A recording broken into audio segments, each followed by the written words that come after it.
Dewa medis terkuat. Bab 189, Serangan Master. Konfrontasi antara keluarga Han dan Xiao Chen terus berlanjut. Semua orang penting di Wanghai menyaksikan asap perang yang sunyi ini. Xiao Chen lah yang mengalahkan semua orang dan menghancurkan keluarga Han. Keluarga Han masih mempertahankan posisi dominannya dan memecahkan Xiao Chen. Ini bukan hanya masalah keingintahuan orang-orang, tetapi juga menentukan situasi baru untuk masa depan Wanghai. Setelah Xiao Chen berhasil, Wanghai akan benar-benar dirombak, dan banyak keluarga yang telah ditekan akan dapat memanfaatkan situasi dan bangkit menjadi terkenal seperti rebung setelah hujan musim semi.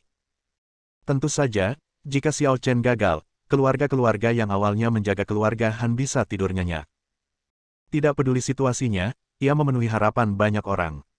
Di antara mereka, ada beberapa individu yang tentu saja pernah mendengar betapa hebatnya Xiao Chen di keluarga Zhang di Jiangnan. Namun, jika mereka menghadapi keluarga lain, apakah mereka masih berani mengatakan bahwa Xiao Chen pasti menang? Namun, menghadapi keluarga Han, Xiao Chen mungkin tidak akan bisa menang. Sebab, di balik keluarga Han, hubungan saling terkait dan sangat rumit. Belum lagi keluarga Han memiliki prajurit tingkat atas di tangan mereka, mari kita bicara tentang kakek Han Xuanze, master tak tertandingi di selatan. Puncak dari semuanya. Itu juga cukup untuk meremehkan Xiao Chen dan pasukan Dewa Perang. Pada sore hari, air pasang surut, dan matahari terbenam mewarnai laut menjadi merah.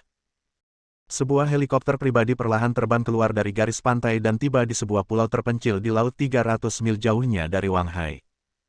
Pulau terpencil di laut ini tidak begitu spektakuler, itu hanyalah batu tajam. Kepalanya muncul lebih dari 100 meter di atas permukaan laut, seperti pedang batu yang berdiri di tengah laut. Tidak mudah bagi orang awam untuk melihatnya, karena ada kabut putih tebal yang mengelilinginya dari awal hingga akhir. Kabut tebal ini bukanlah uap air, tetapi hasil dari energi spiritual yang telah terkumpul menuju tempat ini selama puluhan tahun. Maka terbentuklah pemandangan kabut tebal yang spektakuler ini. Helikopter itu perlahan-lahan jatuh ke dalam kabut putih dari puncak awan. Saat jatuh, kabut putih secara otomatis membentuk saluran, yang memungkinkan helikopter jatuh. Helikopter itu perlahan mendarat di atas batu besar setinggi 100 meter. Sebuah kepala berambut putih muncul dari jendela pesawat. Tak lain dan tak bukan adalah Tuan Han. Dia berteriak dari bawah. Saudaraku, keluarga Han telah mengalami bencana. Seseorang ingin menghancurkan keluarga Han kita. Tolonglah, saudaraku, bantulah kami. Setelah suara itu diteriakkan, tidak seorang pun menjawab dan itu berlangsung selama lebih dari 30 detik. Tepat ketika Tuan Han merasa sedikit tidak terduga di dalam hatinya, tiba-tiba, seberkas cahaya melesat keluar dari gunung batu dan langsung menuju ke Douniu. Saat sinar cahaya ini melesat keluar, kabut putih yang tak terhitung jumlahnya yang terbentuk oleh energi spiritual dengan cepat tenggelam ke dalam gunung batu. Setelah itu, gunung batu itu berubah menjadi debu dan terus berjatuhan. Akhirnya, debu pun menghilang, menampakkan seorang pria berjubah putih bersih, duduk bersila dan melayang di udara. Usianya sekitar 30 tahun, dengan rambut sepinggang, mata dan alis tajam, serta wajah cerah namun tegas. Suasananya tampak seperti peri. Melihat penampilannya, Tuan Han merasa sedikit sedih di sudut matanya dan tidak bisa menahan diri untuk menghapus air matanya. Saudaraku, kamu telah begitu menderita selama bertahun-tahun. Pria itu perlahan membuka matanya, dan gelombang tak terlihat terpancar, menyebabkan helikopter perlahan mundur puluhan meter. Mata pria itu penuh energi. Dia melirik helikopter yang tidak jauh darinya, menatap lurus ke arah Pak Tua Han, dan tidak bisa menahan diri untuk tidak mendesah dan meratap. Dong Chen, kamu sudah tua. Tuan Han menyeka air matanya, memaksakan senyum dan berkata, Kak, kamu masih muda seperti waktu itu, tidak berubah sedikit pun. Pria itu menarik napas dalam-dalam dan berbicara lagi. Dong Chen, keluarga Han, ada apa? Tuan Han segera mulai berbicara tentang bisnis. Dia memberitahu pria itu tentang Han Xuanze dan Xiao Chen, dan pria itu mengangguk perlahan. Aku mengerti. Bahkan jika Xuanze menindasnya terlebih dahulu, dia tidak perlu bertindak sejauh itu. Dia benar-benar ingin menghancurkan keturunan keluarga Hanku. Memutus garis keturunan keluarga Hanku. Sepertinya aku harus bertindak. Aku akan pergi terlebih dahulu, dan kalian akan mengikuti. Setelah berkata demikian, dia mengetukkan kakinya pelan-pelan, lalu tubuhnya langsung berubah menjadi seberkas cahaya putih dan melesat keluar. Langsung menuju Hotel Wanghai. Melihat pemandangan ini, Pak Tua Han tidak dapat menahan diri untuk tidak mendesah. Kecepatan terbang kakak laki-laki telah meningkat pesat. Tampaknya kekuatan kakak laki-laki juga telah meningkat pesat. Kali ini, jika kakak laki-laki mengambil tindakan, bocah Xiao Chen itu pasti akan mati. Ayo, ikuti dia, aku ingin melihat kakak laki-lakiku menghancurkan kepala bajingan kecil Xiao Chen itu hidup-hidup. Setelah berkata demikian, helikopter itu pun segera mengejar sosok orang tersebut. Di Hotel Wang Hai, Xiao Zi telah tertidur. Dia belum tidur siang dan sedang bermain dengan ayahnya. Akhirnya, ketika matahari baru saja terbenam, dia tertidur. Pada saat ini, Xiao Chen yang sedang duduk di sofa tampaknya merasakan sesuatu. Dia sedikit mengernyit dan melirik ke langit timur. Di timur, di atas laut, suatu kekuatan agung tengah mendekat dengan cepat. Bersamaan dengan serangan cepat momentum ini, awan gelap juga bergegas mendekat. Tampaknya ada momentum yang dapat menghancurkan dunia. Merasakan kekuatan ini datang ke arahnya dengan cepat, Han Xuanze yang awalnya terdiam, tiba-tiba mulai berteriak kegirangan, matanya bersinar. Hahaha, bala bantuan keluarga Hanku telah tiba. Itu bala bantuan keluarga Hanku. Melihat momentum ini, itu pasti kakek buyutku. Kakek buyutmu. Xiao Chen tidak bisa menahan diri untuk tidak mengerutkan kening sedikit, sementara Han Xuanze berkata dengan ekspresi bangga di wajahnya. Kamu belum tahu, kan? Alasan mengapa keluarga Han kita bisa berdiri tegak di Wang Hai bukan hanya karena kejeniusan kakekku dalam manajemen bisnis, tetapi juga karena kakek buyutku. Dia jenius dalam seni bela diri.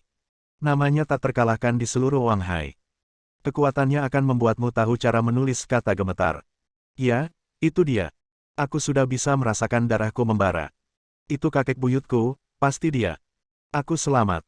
Aku selamat, hahaha. Xiao Chen tidak dapat menahan diri untuk tidak memutar matanya. Bisakah kau berhenti bermimpi? Kau akan meledakkan level dewa bela diri. Han Xuanze tidak dapat menahan diri untuk tidak mencibir dan berkata, Xiao Chen, jangan berpura-pura kuat di hadapanku. Kamu pasti sangat takut sekarang, kan? Bab 190, Semut, pukul mereka dengan tinju. Xiao Chen, aku akan memberimu satu kesempatan terakhir sekarang. Lepaskan aku sekarang juga. Aku akan memberimu kesempatan untuk memohon kepada kakek buyutku atas namamu. Jika kau melakukannya, kau mungkin masih punya kesempatan untuk bertahan hidup. Han Xuanze tampak sangat bangga, tetapi Xiao Chen bahkan tidak memandangnya. Hal ini membuat Han Xuanze sangat marah. Dia tidak bisa menahan diri untuk menggertakkan giginya dan berkata, Xiao Chen, tidak peduli seberapa diamnya kamu, itu tidak berguna. Kakek buyutku ada di sini. Kamu tidak bisa melarikan diri apapun yang terjadi. Jika kamu ingin hidup, kamu hanya bisa menyerah pada keluarga Hanku. Ini satu-satunya kesempatanmu. Kamu harus memikirkannya dengan matang. Omong kosong. Xiao Chen segera melepas sandal hotelnya dan melemparkannya ke wajah Han Xuanze, membuat separuh wajahnya merah dan bengkak. Hal ini membuat Han Xuanze sangat marah hingga dia hampir pingsan. Namun aku hanya bisa menatap kosong. Tidak ada yang dapat kita lakukan mengenai hal itu. Siapakah yang menyuruh dia diikat seperti pangsit besar? Mengambil napas dalam-dalam, dia mengepalkan tinjunya, menggertakkan giginya dan berbisik. Xiao Chen, tunggu saja aku. Aku tidak akan membiarkanmu pergi. Aku akan membuat kakek buyutku mencabik-cabikmu. Begitu dia selesai bicara, Xiao Zi datang ke sisinya, mengambil sandal ayahnya, dan menamparkan wajahnya lagi dengan sandal itu. Ayahku sudah bilang padamu untuk tidak bicara, tapi kamu masih saja mau bicara. Kamu benar-benar pantas dipukul. Han Xuanze sangat marah hingga dia muntah darah. Dasar bajingan kecil. Ayahmu memukulku, dan kau berani memukulku. Kau pikir kau siapa? Tunggu saja, saat aku keluar, aku akan membunuhmu. Xiao Zi mengerutkan kening, membuang sandal di tangannya, mengambil asbak dari meja, dan wajah Han Xuanze langsung berubah. Apa yang ingin kau lakukan? Aku peringatkan kau, jangan melakukan hal yang gegabah. Jika kau membunuhku, kau dan ayahmu akan mati. Aku tidak akan membunuhmu. Membunuhmu akan memotori tanganku. Jadi, apa yang ingin kamu lakukan? Han Xuanze tampak waspada, sementara Xiao Zi tersenyum nakal dan berkata, Ayahku berkata bahwa jika seorang anak laki-laki menindasku, aku harus menendangnya di selangkangan. Aku masih sangat muda dan tidak memiliki banyak kekuatan, jadi tidak akan sakit jika aku menendangmu, jadi. Han Xuanze telah memikirkan sesuatu, dan wajahnya langsung berubah sepucat lilin. Jangan lakukan hal bodoh, dasar bajingan kecil. Minggir dari hadapanku. Minggir. Ah! Teriakan menggema di angkasa. Dalam sekejap, cuaca di luar berubah drastis, dan awan tebal menekan awan gelap. Beraninya kau menyakiti keturunan keluarga Hanku. Begitu kata-kata itu terucap, seberkas petir menyambar lurus ke bawah, menuju langsung ke Hotel Wang Hai. Pihak lain tidak membuang waktu dan langsung menyerang, mencoba menghancurkan seluruh hotel, lalu menyerang Xiao Chen. Namun sayangnya, Xiao Chen mengabaikannya. Dan tepat saat sinar cahaya itu jatuh vertikal, pada saat berikutnya, sebuah sosok melintas dan langsung muncul di depan cahaya itu. Dia mendengus pelan dan langsung meninju. Gulungan. Bang! Tinjunya mengenai cahaya, dan dalam sekejap, cahaya itu hancur di tempat. Dalam sekejap, asap menghilang dan segalanya kembali tenang. Di atas langit, guru tertua dari keluarga Han menatap tanah di bawah dengan tatapan serius. Dia menaruh tangannya di belakang punggungnya, tampak sedih. Selama puluhan tahun, sejak aku memasuki wilayah Dewa Perang, aku belum pernah melihat orang sekuat dirimu. Aku tidak pernah menyangka bahwa aku, Han, akan bertemu dengan seorang master hari ini. Kisah memiliki ekspresi acuh tak acuh di wajahnya. Ketika dia melihatnya, dia seperti melihat seonggok sampah. Melihat Kisah tidak mengatakan apa-apa, guru tertua keluarga Han mendengus. Aku hanya akan mengatakan ini sekali. Aku hanya akan memberimu satu kesempatan. Biarkan keturunan keluarga Hanku pergi, kalau tidak hari ini, tidak peduli seberapa kuatnya dirimu, aku akan membuatmu mati di tempat. Apakah kamu sudah selesai dengan omong kosongmu? Kisah berkata dengan nada dingin. Hal ini membuat majikan tertua keluarga Han tidak bisa menahan diri untuk tidak mengerutkan kening, matanya dipenuhi dengan niat membunuh yang dingin. Kau sombong sekali. Kau tahu berapa harga yang harus dibayar jika bersikap sombong di hadapanku. Kisah tidak dapat menahan diri untuk menggelengkan kepalanya. Aku terlalu malas untuk bicara omong kosong denganmu. Kau hanya pamer. Kaisar berkata bahwa jika keluarga Han tidak membayar, dia akan membunuh salah satu anggota mereka. Kebetulan saja kau datang kepadaku, jadi aku akan mulai denganmu. Orang tua itu mencibir. Orang sombong, aku akan memberitahumu bahwa memandang rendah diriku adalah pilihan paling salah yang pernah kamu buat dalam hidupmu. Begitu dia selesai berbicara, dia meraih udara dengan tangan kanannya, dan tepat di dalam kehampaan, sebuah bilah gas sepanjang sekitar 100 kaki terbentuk. Bilah udara ini memadatkan sejumlah besar energi spiritual. Kekerasannya bahkan jauh melampaui baja, sampai-sampai dapat memotong besi seperti lumpur. Ada sedikit rasa nostalgia di wajah lelaki tua itu. Sudah puluhan tahun.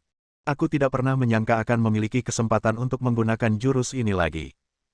Jurus ini adalah jurus andalanku, pedang tanpa bayangan. Jurus ini dibentuk dengan ki, dan kekuatannya cukup untuk membelah gunung dan memotong sungai. Hari ini, bisa mati karena jurusku ini bisa dikatakan sebagai berkah yang kau peroleh di kehidupanmu sebelumnya. Bersiaplah untuk mati. Setelah mengatakan ini, matanya tiba-tiba menjadi tajam. Dan kemudian, dia menebasnya dengan satu pukulan. Saat serangan itu mendarat, dalam sekejap, bilah udara itu merobek awan dan langsung mengenai bagian atas kepala Kisah. Orang tua itu mengangkat sudut mulutnya sedikit, dia tahu tidak seorang pun bisa lolos dari gerakannya. Tak seorang pun dapat menahan gerakannya ini. Jurus ini adalah jurus mematikan dari seorang guru kuno negara Yan yang diperolehnya karena keberuntungan. Kekuatannya jauh melampaui gerakan apapun di era ini. Meskipun dia hanya seorang dewa bela diri bintang 4, dia cukup percaya diri dan yakin bahwa dia dapat dengan mudah mengalahkan dewa bela diri bintang 8 dengan jurus ini. Dan bunuh saja. Bilah udara itu seperti seekor harimau yang turun dari gunung, tak terhentikan, dan langsung tiba di atas kepala Kisah. Selesai. Pada jarak sedekat itu, Kisah tidak memiliki kesempatan untuk menghindar, dan dia juga tidak memiliki kemampuan untuk melawan. Tetapi, tepat saat bilah udara itu mengenai kepala Kisah, bilah itu meledak dengan keras. Ekor bilah udara tersebut menyebabkan lengan lelaki tua itu bergetar hebat, menyebabkan tulang-tulangnya sakit. Apa? Bagaimana ini mungkin? Rahang lelaki tua itu ternganga sampai ke tanah. Ia tidak pernah menyangka kalau keahliannya yang paling terpercaya tidak dapat memotong sehelai rambut Kisah pun. Apakah kamu bercanda? Itu adalah jurus pembunuh super yang dapat membunuh dewa bela diri bintang 8. Ini tidak dapat melukai Kisah, jadi bukankah itu berarti Kisah setidaknya harus memiliki kekuatan seorang kaisar bela diri? Memikirkan hal itu, hawa dingin langsung menjalar dari telapak kaki hingga ke ujung kepala lelaki tua itu. Bersambung.